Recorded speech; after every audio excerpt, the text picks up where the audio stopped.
das dúvidas e dos questionamentos que surgirem, vamos dar continuidade e tal. Então, você vai pegar o microfone depois, eu pedir, porque a gente está registrando, até porque tem gente que queria estar aqui, mas não pode, por causa de horário e tal, para a gente lançar na internet depois, e todo mundo ter acesso.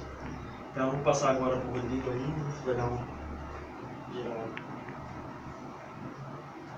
Obrigado, valeu, Thiago. Eu agradeço já, né, pelo corre aí, que eu sei que eu acabei entrando em contato em cima da hora e muito legal saber que tem uma mobilização, né, uma movimentação aqui em Ourinhos, né. Eu espero que eu venha para cá mais vezes. Estou tentando um trabalho aqui, então de repente já é um espaço da gente estabelecer um primeiro diálogo já para possíveis outras atividades, colaborações ou militância mesmo, né, que interessa, né, na nossa prática cotidiana. E agradecer a todo mundo do coletivo que está aí. É isso que o Thiago falou.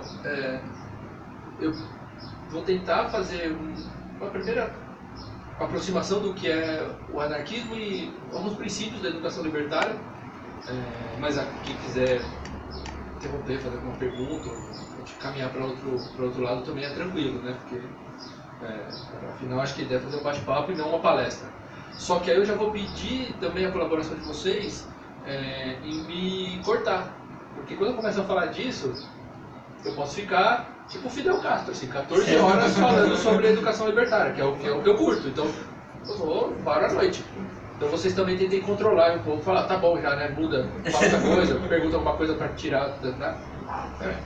Então já vou pedir desculpa se eu me alongar demais.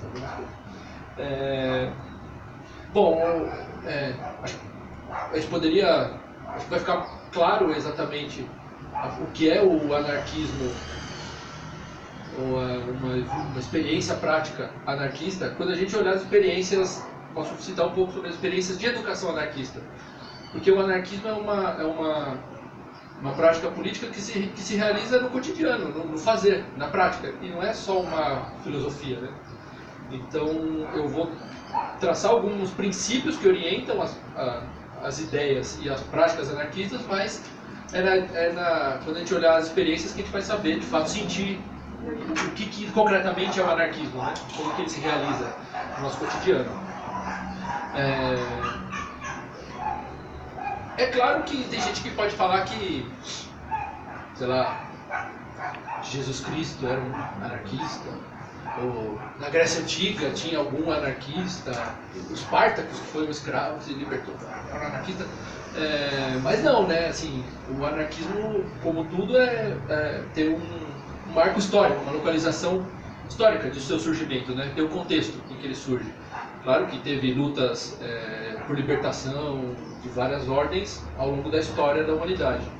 Mas o que a gente pode chamar como anarquismo, que é um sistema de ideias organizado, de uma prática política consciente e direcionada para a eliminação de todo tipo de autoridade, eliminar o Estado, eliminar as religiões organizadas, eliminar o capitalismo, isso é marcadamente localizado no final do século XIX, 1860, por aí, 1870, para ser mais preciso. Antes dessa data, tinha pensadores que escreviam, que inspiraram o anarquismo, né? William Godwin é um deles, um inglês, né? Que inclusive é o pai, né? Marido da Mary Wollstonecraft, né? Já que vocês estão no coletivo. O William Godwin era o companheiro da Mary Wollstonecraft e eles eram pais da Mary Shelley, quem escreveu Frankenstein. Então é uma família das ideias iluministas, assim, né? E bem libertário, assim, o Godwin. Tem o Max Stirner, que uma perspectiva mais individualista, mas que não é, né, um anarquista, nunca se colocou como isso. E aí um francês chamado Pierre-Joseph Proudhon, que quem conhece um pouco o pensamento marxista, sabe que é uma das grandes oposições do Marx era em relação ao Proudhon e outros pensadores. Ele sim, de certa maneira, sistematizou a experiência da classe trabalhadora a partir da observação concreta do movimento operários na França, e aí se assumiu, né? Não sei se é essa palavra, se assumir, se denominou, né? Ou sei lá, como eu sou um anarquista. Então, é um grande marco histórico. Mas só se dizer anarquista não é suficiente, né? Você tem que praticar uma perspectiva libertária, né? E aí isso pelo menos na minha perspectiva, né, na minha interpretação, tem outras, talvez, né, de outras pessoas que estudam anarquismo, pensam anarquismo. Isso ficou muito marcado quando as ideias anarquistas se aproximaram do movimento operário, da classe trabalhadora. Isso na fundação da Associação Internacional dos Trabalhadores, da AIT, chamada Primeira Internacional. Ali que as ideias, por exemplo, do Proudhon, de associação, de livre associação entre trabalhadores, a ideia de federalismo, do federalismo não hierárquico, né, como a Organização dos Estados, que é um federalismo político, mas é um federalismo, na verdade, administrativo, né, é um federalismo político que o Proudhon propunha. Essas ideias influenciaram os trabalhadores a se constituírem enquanto um movimento político internacional, na AIT. Então, e aí aparecem figuras importantes do anarquismo. O Mikhail Bakunin aparece aí, Kropotkin, Belize Recli. Vão surgindo os pensadores e militantes anarquistas,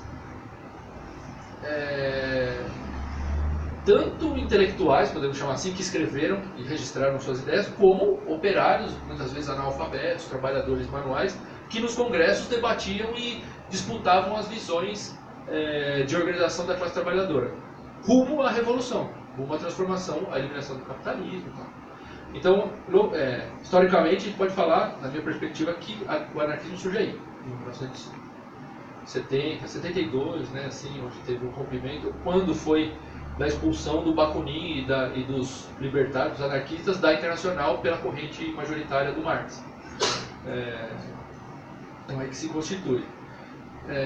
Talvez uma das grandes, para a gente olhar, digamos, acho que além de discutir as ideias, força do anarquismo, podemos dizer assim, né, que são o antistatismo, né, o anticapitalismo, a ação direta, então, a não representação, né, a não ideia de representatividade, né, e sim de delegação, a organização federativa, a ideia de uma igualdade vinculada à liberdade, né, sempre. Então não é possível a liberdade sem igualdade econômica, e também não é possível se alcançar uma igualdade econômica sem que haja liberdade política. Então, essas perspectivas. Mas pensando nesse corpo mais filosófico, a gente pode colocar o anarquismo na prática como uma experiência muito forte, que foi a Comuna de Paris, em 1971. Então, da forma como se organizou a sociedade em Paris durante aquele mês de março, tem muito do que os anarquistas e os internacionalistas da Associação Internacional dos Trabalhadores pensavam e colocaram em prática ali durante a Comuna de Paris, né? A ideia dos conselhos, de estabelecer conselhos, de ter autonomia, os bairros tinham autonomia, enfim, é uma história linda, né?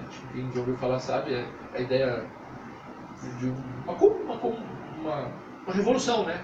Foi, na verdade, uma revolução, uma tomada de poder pela classe trabalhadora sem instituir um novo Estado, né? Instituir uma outra forma de organização política. Então ali acho que a gente marca bem como o anarquismo funcionou. E aí, historicamente, olhando na prática, tem outras experiências. Tem experiências, mas são revoluções também, né? A própria Revolução Russa, né, que a gente estava comentando aqui, né, no começo, vocês estavam falando, né, sobre uma atividade sobre a cena da Revolução Russa. A Revolução de 1917 foi um movimento que também teve muita influência do movimento anarquista, em especial na Ucrânia, que tinha um exército que o grande nome era o Nestor Makhno. Então ali eles participaram da Revolução em 17 e depois combateram a burocracia e o bolchevismo, né? Inclusive foram dizimados pelas mãos do próprio Trotsky, a mando da boca do próprio Lenin. Não era o Stalin. Então os anarquistas foram assassinados em 17. É uma experiência concreta de anarquismo. E a Revolução Espanhola, por exemplo, de 1936, que foi capitaneada principalmente pela CNT, um sindicato anarco-sindicalista. uma organização operária anarco-sindicalista, que existiu ao longo do começo do século XX e se ali naquele contexto de 1933, uma tentativa de um golpe fascista, eles deram um contragolpe, digamos assim, e conseguiram libertar boa parte da Espanha das mãos dos fascistas, inclusive de qualquer estado, né, da monarquia, tudo. Eles estabeleceram áreas livres ali de 36, especialmente de 36 e 37. E ali se estabeleceu a autogestão, se estabeleceu a troca direta de produtos e educação anarquista também. Então ali talvez a gente pode dizer que foi o momento em que teve uma massificação da educação libertária, dos métodos, das teorias da educação libertária. Tirando desses momentos maravilhosos que são, né, a revolução, um momento meio heróico que a gente tem na história, a gente tem o anarquismo funcionando na prática também no cotidiano, né? Então, dentro do próprio movimento sindical, os anarcossindicalistas, é um trabalho mais de formiga, né? menos glamuroso assim, que uma revolução, mas na verdade é a condição necessária para que essas revoluções acontecessem, né? O trabalho cotidiano de resistência contra os patrões, contra o capitalismo e tal. E uma organização autônoma da classe trabalhadora, desvinculada dos partidos, desvinculada da igreja, que tentava controlar também os sindicatos, né, a organização sindical. Trazendo para o Brasil, a gente teve também, historicamente, um movimento sindical muito forte no começo do século, de orientação anarquista, predominantemente anarquista, até a década de 20, inclusive gerando um dos movimentos mais importantes em São Paulo, que teve repercussão em várias partes do estado de São Paulo e do Brasil, que foi a Greve Geral de 1917, que foi uma greve construída em bases anarquistas. Assembleia Geral, e assembleias, né, essas pequenas assembleias para decidir questões da greve, horizontais, né, sem uma liderança, digamos, um mandato, né, de 2.000 pessoas, no Largo da Concórdia. 2.000 pessoas fazendo uma assembleia para decidir se ia continuar a greve ou não. Então, de certa maneira, na greve 17 também foi possível ver que o anarquismo é uma forma de organização possível e viável e concreta de organizar. E não só em pequenos grupos ou em sindicatos, né? Também numa perspectiva mais de massa. Mas tinha os conselhos de bairro também, né? Na greve? Sim. Que eram ligas de bairro. Ligas operárias, Isso. Ele é um grande especialista também nessa discussão, estudou a greve. Essa foi uma estratégia, por exemplo, importante da greve. A gente não vê hoje. Que foi espraiar, sair só da luta sindical, aquela luta corporativa só do trabalhador, e fazer uma atuação por bairro. Então tinha as ligas operárias dos bairros em São Paulo, que é o que eu tenho mais conhecimento, onde se articulavam não só trabalhadores, mas também as famílias, as mulheres, as crianças, os desempregados. Todo mundo se aglutinava ali naquele espaço, que inclusive era um espaço educativo também. As ligas, normalmente dentro da sede da liga operária, tinha uma escola, uma biblioteca, um teatro, tudo acontecia. As reuniões dos sindicatos eram lá, reuniões espaço de sociabilização, né? Do bairro, mas organizado por anarquistas, o que é um diferencial muito importante, né? Diferente de ter uma associação de bairro mantida por um vereador, por um partido, ou mesmo um centro cultural de bairro estatal, que você não tem autonomia, você não tem autogestão ali, né? A Liga Operária funcionava em sistema de autogestão. Assim, a autogestão também em oposição ao capitalismo, é a autogestão que se coloca no lugar em termos econômicos e políticos. Então, organização horizontal, por assembleia, não hierárquica, sem direção, sem presidente, é uma perspectiva de autogestão política, né? Sim, foi uma estratégia importante essa questão do espaço, né? De atuar no espaço onde você vive, onde você trabalha. Especificamente ali, criar uma comunidade, né? Uma ideia de comunidade mesmo. Acho que é isso, assim, um resumo geral sobre o anarquismo, né? Os princípios. Eu acho que depois fica claro quando a gente falar sobre educação. Vocês querem comentar alguma coisa, perguntar? Eu fiquei curiosa, na verdade, para saber como que foi esse processo. A gente está gravando só para... Claro. Fala seu nome. Eu sou Carla, sou professora do IFE ali de Jacarezinho. Eu fiquei curiosa, tá ligado? É que é mais gravado. Eu fiquei curiosa para saber como que se deu esse processo de massificação da educação libertária na Revolução Espanhola.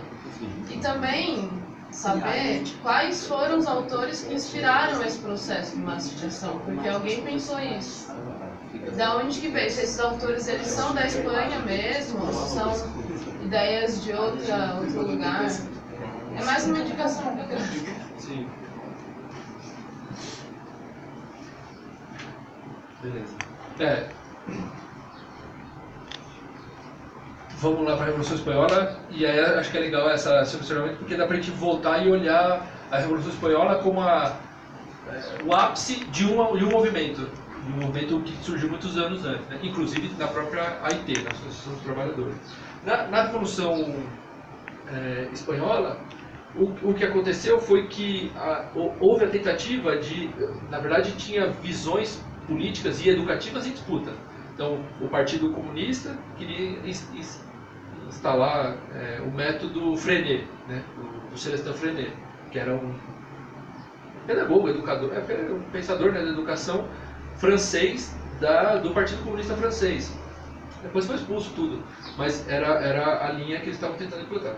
Hoje a gente sabe que o Freinet copiou muita coisa dos anarquistas, né? Mas ele, como era comunista, não fazia a devida referência, né? Porque era dos anarquistas.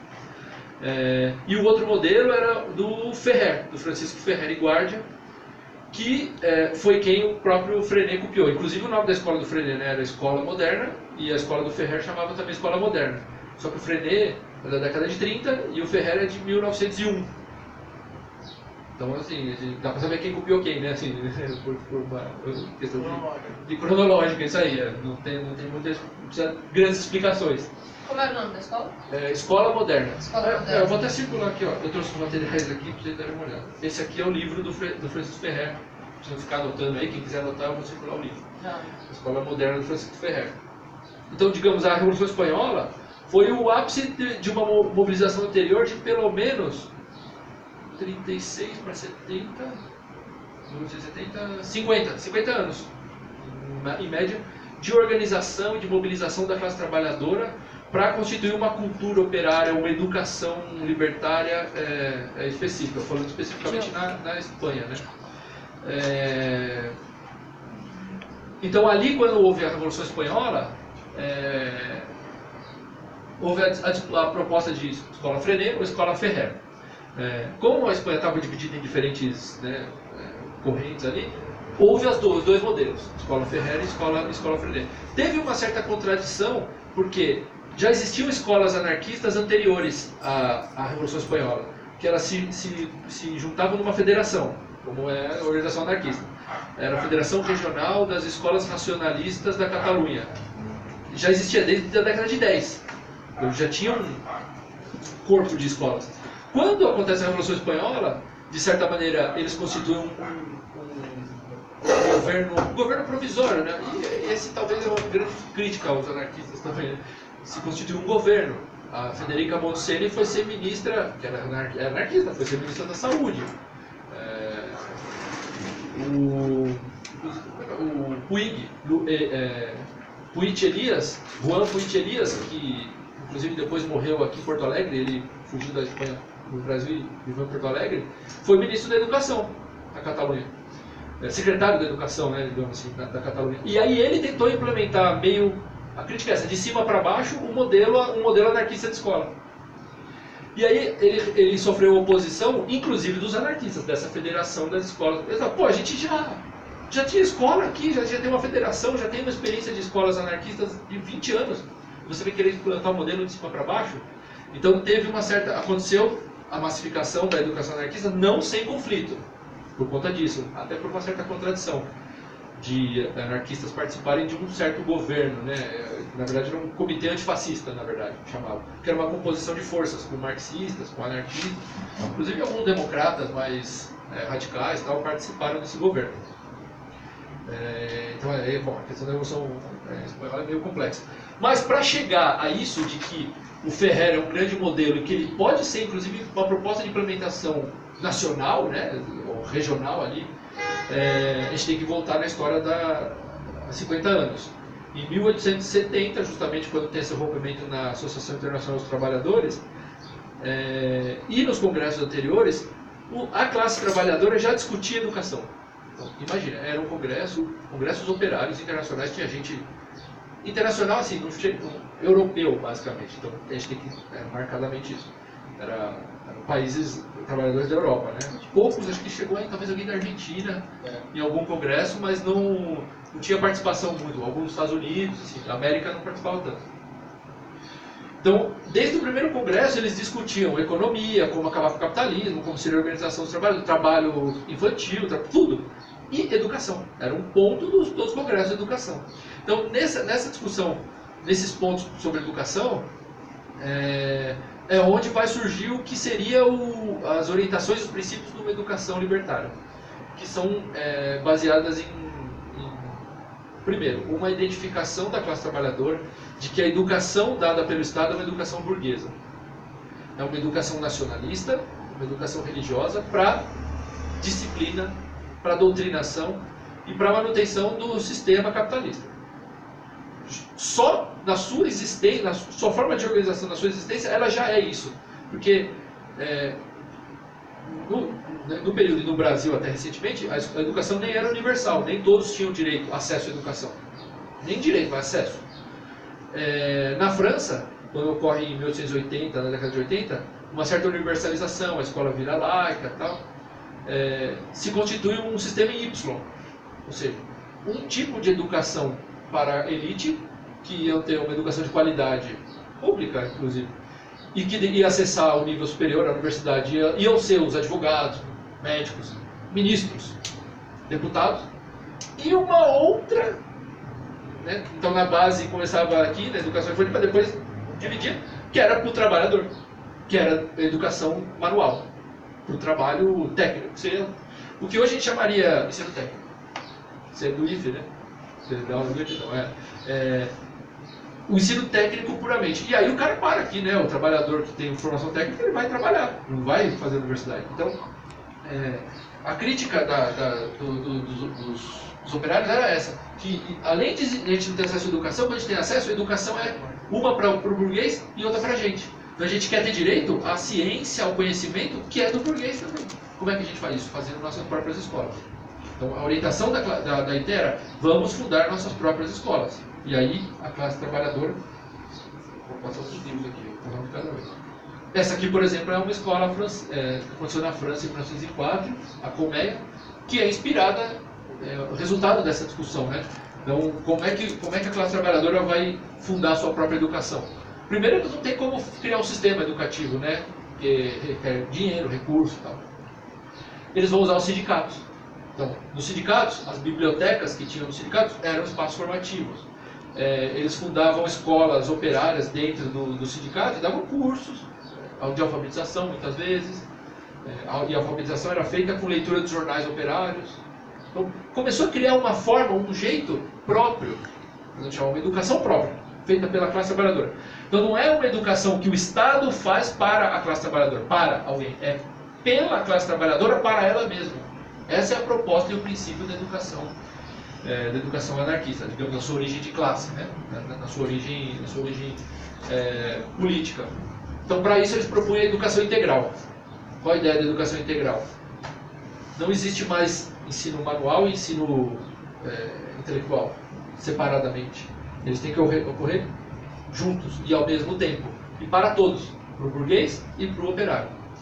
Esse livro que eu estou passando da Colmeia, ele é posterior, de 1904 a 1917, mas as fotos ilustram muito bem isso. Tinha aula de geografia, de língua, né? No caso era francês, história, filosofia, tinha aula de costura, encadernação, trabalhador gráfico, como é que chama? Gráfica, né? Tipografia. Então você aprendia tanto habilidades manuais como intelectuais.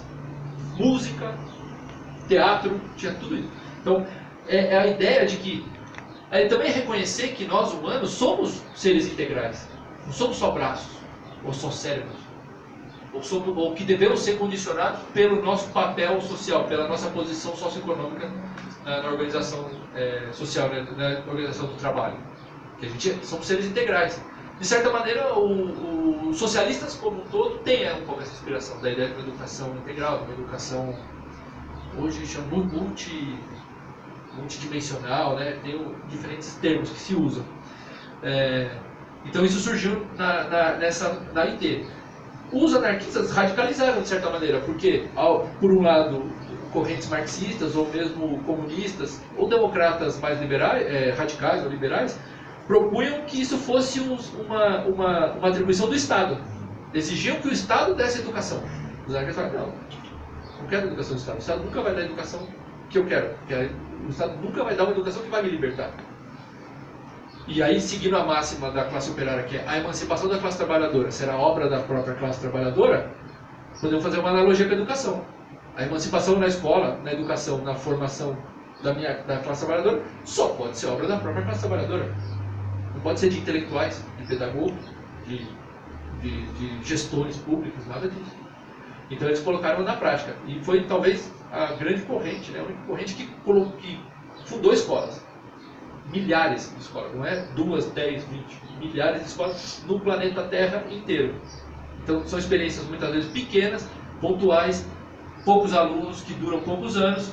A escola moderna durou 5 anos, mas isso fez um estrago tremendo. Vocês vão ver que depois deu até na Revolução Espanhola. Essa durou 13 anos. Tá? Então são experiências que às vezes são pequenas. Mas é a ideia de você ter uma autonomia. Como essas escolas funcionavam? Em sistema de autogestão. Não recebia dinheiro do Estado, não recebia dinheiro da igreja, nem de ONG, né? Nem de edital, né? O que a gente às vezes vive, né? Hoje as organizações vivem. Isso não é autogestão. Autogestão é você fazer pelos próprios meios. E eles criavam formas de produção econômica. A escola Colmeia, que não era uma escola, era uma comuna, eles chamavam. Eles viviam na escola, os professores moravam na escola, era uma espécie de comunidade. Uma espécie não, uma comunidade escolar. Não era uma escola. Eles produziam, então tinham aula de marcenaria, construíam uma cadeira. E vendia a cadeira para o sindicato. O dinheiro vinha para onde? Para a escola. Aprendia a tipografia, imprimia o jornal da escola, os alunos, né, e imprimia o jornal do sindicato, que em vez de pagar para uma gráfica capitalista, ajudava na escola. E aí eles tinham um caixa comum, que quem precisasse tirava o dinheiro daquele caixa comum. Aí é o princípio do anarcocomunismo, né, do Kropotkin colocado em prática. Né? A ideia de que de cada um conforme suas possibilidades, ou seja, cada um vai trabalhar conforme tem a possibilidade, e você vai adquirir do bem comum o que é da sua necessidade. Então, a cada um conforme sua necessidade. E eles colocaram em prática essa ideia. A educação integral. Um outro princípio importante é a educação mista, ou seja, a educação de ambos os sexos. O que hoje pode parecer irrelevante, mas hoje não é. Muito menos 100 anos atrás, onde era proibido meninos e meninas estudarem juntos. Talvez a avó de algum de vocês que são um pouco mais velhos estudaram em escolas separadas, meninos e meninas. Isso é uma orientação da Igreja Católica, né? Era um pecado. Então, aqui não sei, mas várias cidades do interior tem um prédio que está... Inclusive, meninos, escola de meninos, escola de meninas, são prédios separados. E currículos separados. Freiras e padres. O desafio agora é o multietário. Sim, sim. É você. As escolas anarquistas eram... A escola moderna não, que era para criança. Mas a Colmeia e as universidades populares, as escolas sindicais, eram multietárias. Não pegava criancinha, porque tinha muito corte classista, mas pegava desde jovens trabalhadores, e jovens trabalhadores no século XIX era o quê? 10 anos, 12. Tá velho já. 10 anos e até tudo. Então tinha essa perspectiva. Então a educação, com a educação de sexo, né, que chamava, inclusive o Cabo Ferrer falava muito disso, o Sebastião Faure também, o Paul Robin, que acho que talvez uma grande referência, tem livro dele, chama Paul Robin, um dos caras que mais talvez teorizaram em relação a isso, e foi diretor do orfanato de Secuy na França também. Uma das experiências mais legais de educação libertária para crianças órfãs, né? Era uma escola, era um orfanato. Falavam muito disso. Qual é a perspectiva da coeducação de sexo? A libertação feminina. De que, rompendo com essa perspectiva de que a mulher tinha que ficar dentro de casa, fazendo os afazeres domésticos e o homem vai para o espaço público, vai ter a formação, rompendo com isso, só rompendo com isso que a mulher tivesse a mesma educação que o homem, que ela poderia sair desse ambiente familiar e sair das garras da igreja. Então, pela ciência, pelo conhecimento, pela ilustração, ela poderia sair das garras da igreja. Homens e mulheres, né? Mas eles estavam falando especificamente de justificar porque que mulheres deveriam ter o mesmo. Agora, o curioso é que a gente fala hoje, beleza, né? Na sua escola, né? Todas as escolas estudam meninos e meninas juntos, né? Mas, qual o currículo que a gente estuda? Quem aprendeu costura na escola? Não. Ninguém. Então, quer dizer, as mulheres foram inseridas no currículo masculino. Então, não é que são papéis específicos, homens e mulheres, mas justamente para você acabar com essa ideia de que há trabalhos ou funções femininas que homens e mulheres deveriam fazer as mesmas funções, deveriam ter o mesmo ensino. Por que na escola de meninas tinha literatura amena e para meninos tinha filosofia? É um currículo burguês. Um currículo burguês, mas um currículo burguês masculino, sim, voltado para atuação no espaço público ainda. Então, tudo que era coletivo e que é considerado trabalho menor, que é considerado trabalho doméstico, não ficou no currículo quando juntou homens e mulheres. Porque isso é inadmissível para uma sociedade machista que os homens façam aula de economia doméstica, por exemplo. Então, em que pese que homens e mulheres estudam fisicamente na mesma escola, os currículos e os papéis não foram superados.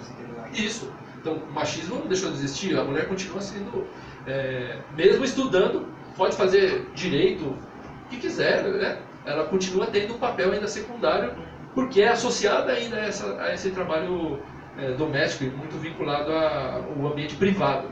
Né?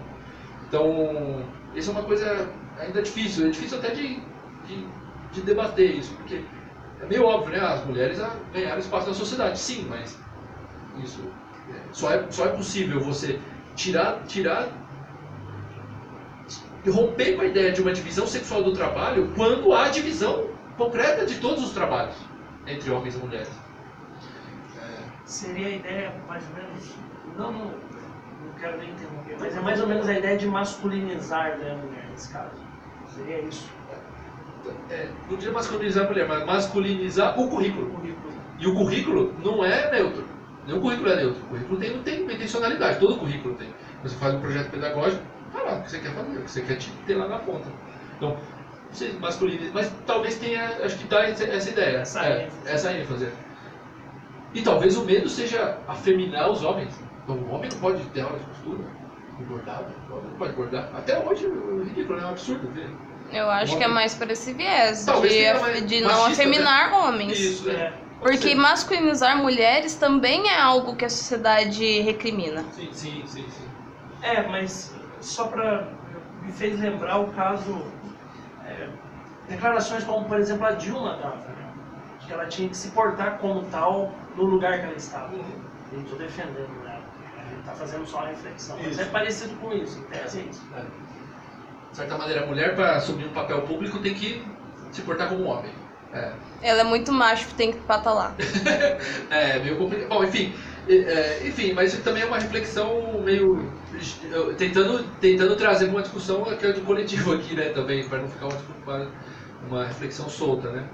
Então, é um princípio importante para os anarquistas no começo do século, essa igualdade entre os sexos, a emancipação feminina. Tanto que os anarquistas, não homens e mulheres, né, mas a Emma Goldman, a Maria Lacerda de Moura, e mesmo o Paul Robin vão ser os grandes divulgadores de métodos contraceptivos, por exemplo, contra as ordens da igreja e do Estado. Emma Goldman foi presa várias vezes por fazer palestras sobre contracepção. Então sobre maternidade consciente, ou seja, aquela ideia de que a mulher, que era comum, a mulher tinha que reproduzir, tinha que ter filhos, e muitos filhos. Mas não, e isso é um dos motivos da miséria da classe trabalhadora. Você tem 20 filhos, como é que você vai sustentar 20 crianças, né? Sim, então tem toda uma discussão que é econômica, mas também é moral, né? Dentro dessa questão. Então aí eu recomendo até o capítulo aqui sobre coeducação de sexos, talvez uma discussão que possa ajudar na reflexão que nessa perspectiva interseccional mesmo, né? De entender não só a questão da mulher, mas a mulher trabalhadora, especificamente a mulher da classe trabalhadora, que é isso que eles estavam preocupados, né? Nem tanto a mulher burguesa, eles sempre, se precisasse fazer aborto, fazia o aborto, isso tinha problema, né? Quem não podia era a classe trabalhadora, não os pobres. Quem não pode até hoje, né? Não pode. Obrigado pela correção. Então, a coeducação de sexos, o Ferrer tinha uma ideia de coeducação de classes sociais, ele falava que também uma forma de eliminar a luta de classes é criar crianças de diferentes classes juntas para não ter preconceitos e tal. Mas isso também, de certa maneira, enfim, tem gente que concorda, outros não. A maior parte das escolas eram classistas, tinha um corte operário mesmo, só o Ferrer que era mais aceitava outros estudantes de outras classes sociais. Os anarquistas tinham uma perspectiva de infância muito específica também, que entendia a criança como um ser completo e não como um mini adulto, né? Ou um vir a ser adulto, que você tem que ser moldado. Essa é a educação tradicional, né? Por isso que o currículo ele é fechado e ele é de cima para baixo. Ele é pensado no que você quer que a criança saia lá na ponta quando é adulto. E não reconhece a criança como um ser em si que tem experiência, tem a sua própria história, os seus sentimentos próprios, e que ela tem que ter atividades focadas na sua possibilidade do seu desenvolvimento cognitivo e físico também. Isso foi ganhar projeção muitos anos depois, que a gente está falando 1900, hein? Os anarquistas falam isso em 1900. Isso foi ganhar projeção na década de 20 e 30 com o Vygotsky e o Piaget, que vão desenvolver a psicologia da educação. Então, de certa maneira, os anarquistas foram visionários, né, ao pensar isso. O Robin fala muito claro, a gente tem que respeitar as fases de desenvolvimento infantil. Só que ele não era psicólogo, não estava discutindo a questão de psicologia, ele olhava na prática. Falava, respeitar a criança como um ser completo, a liberdade da criança é respeitar o seu desenvolvimento. Se ela é idade de brincar, brincar. Quando chegar o momento da idade dela pensar em conceitos científicos, por exemplo, ela vai se interessar, ela vai procurar e ela naturalmente vai. Aí os professores, os educadores têm que responder, têm que conseguir dar conta do interesse e do desejo das crianças, mas não criar assim, como é a escola, né? Tal idade é tal coisa, tal idade é tal coisa, uma coisa assim, que parece que todo mundo é igual, todo mundo nasce, e parece que é uma fábrica de já que eu gosto de tubaína, né? Uma fábrica de tubaína. Você faz várias tubaínas e tem o processo de tubaína. Bota o rótulo, bota a tampa, tá pronta a tubaína. Não. Então, a perspectiva de infância, isso é muito, acho que muito importante também para os anarquistas. E logo, com essa perspectiva, muda a relação professor-aluno. O professor não pode ser, na educação libertária, não pode ser autoritário. Não pode ter nenhum poder sobre o aluno. É diferente você ter algum tipo de autoridade pelo seu conhecimento, pelo papel que você exerce como professor, e que seja reconhecido pelo outro.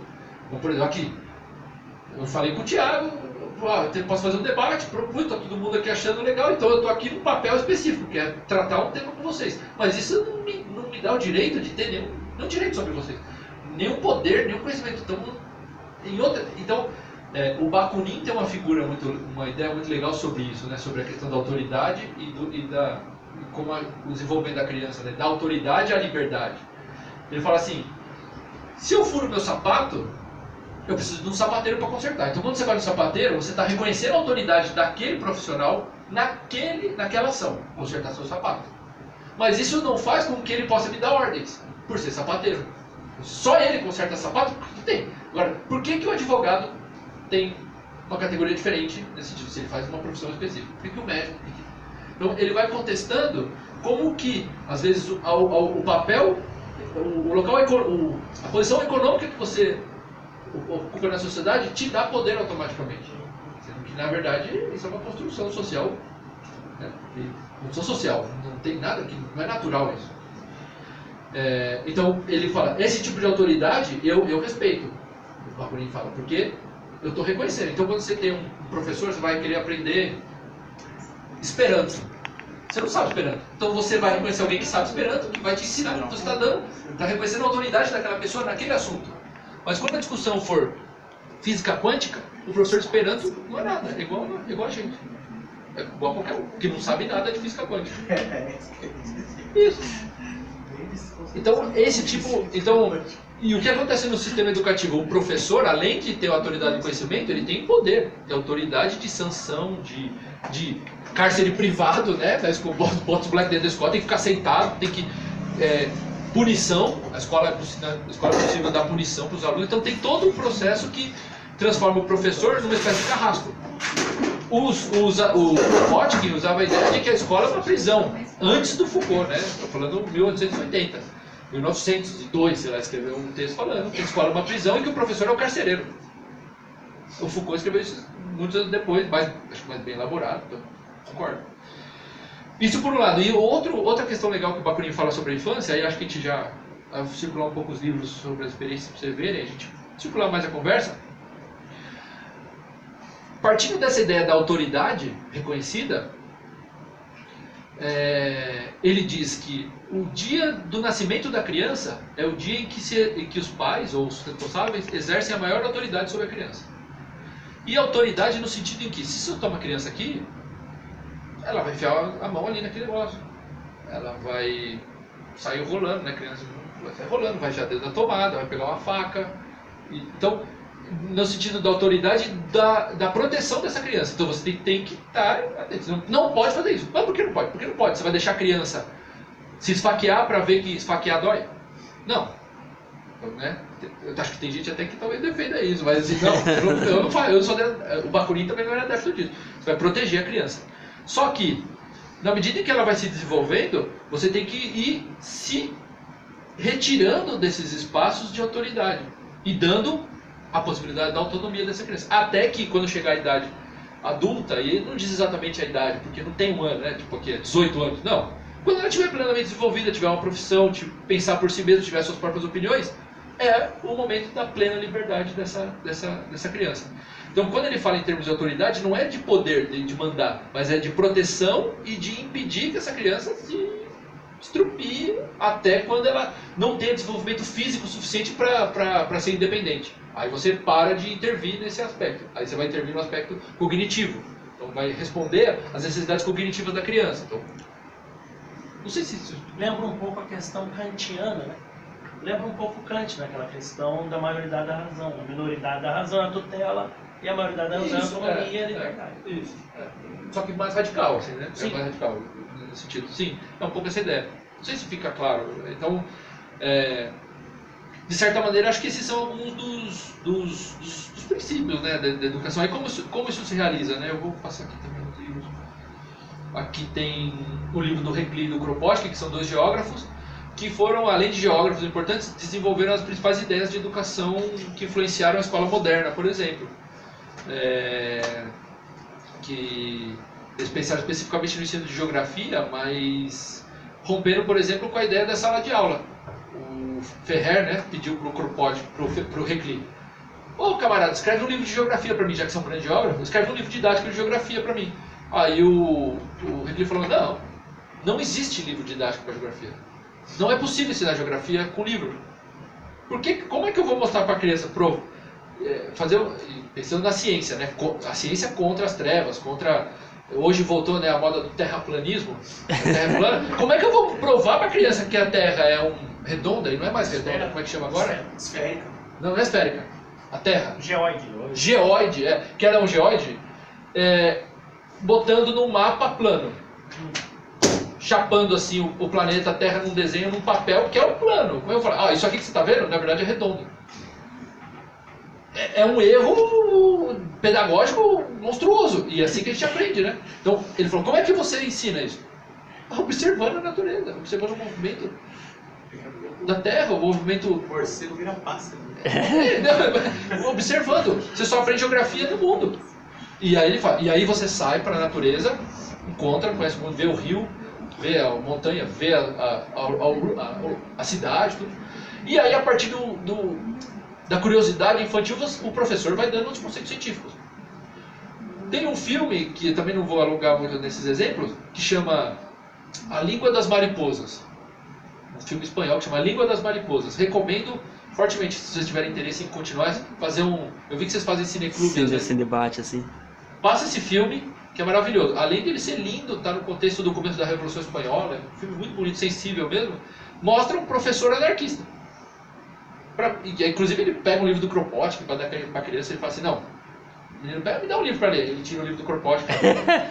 Não, né? Não vou dar o Kropotkin. Aí ele dá A Ilha do Tesouro, que é um livro de literatura fantástica para criança, do Stevenson, né? Para desenvolver e respeitando o momento da criança, o desenvolvimento dela. Então ali mostra um pouco o que é digamos, essa ideia, né? E eu vou circular aqui para vocês também alguns outros materiais. Vou para cá. Esse aqui é o boletim da Escola Moderna de São Paulo.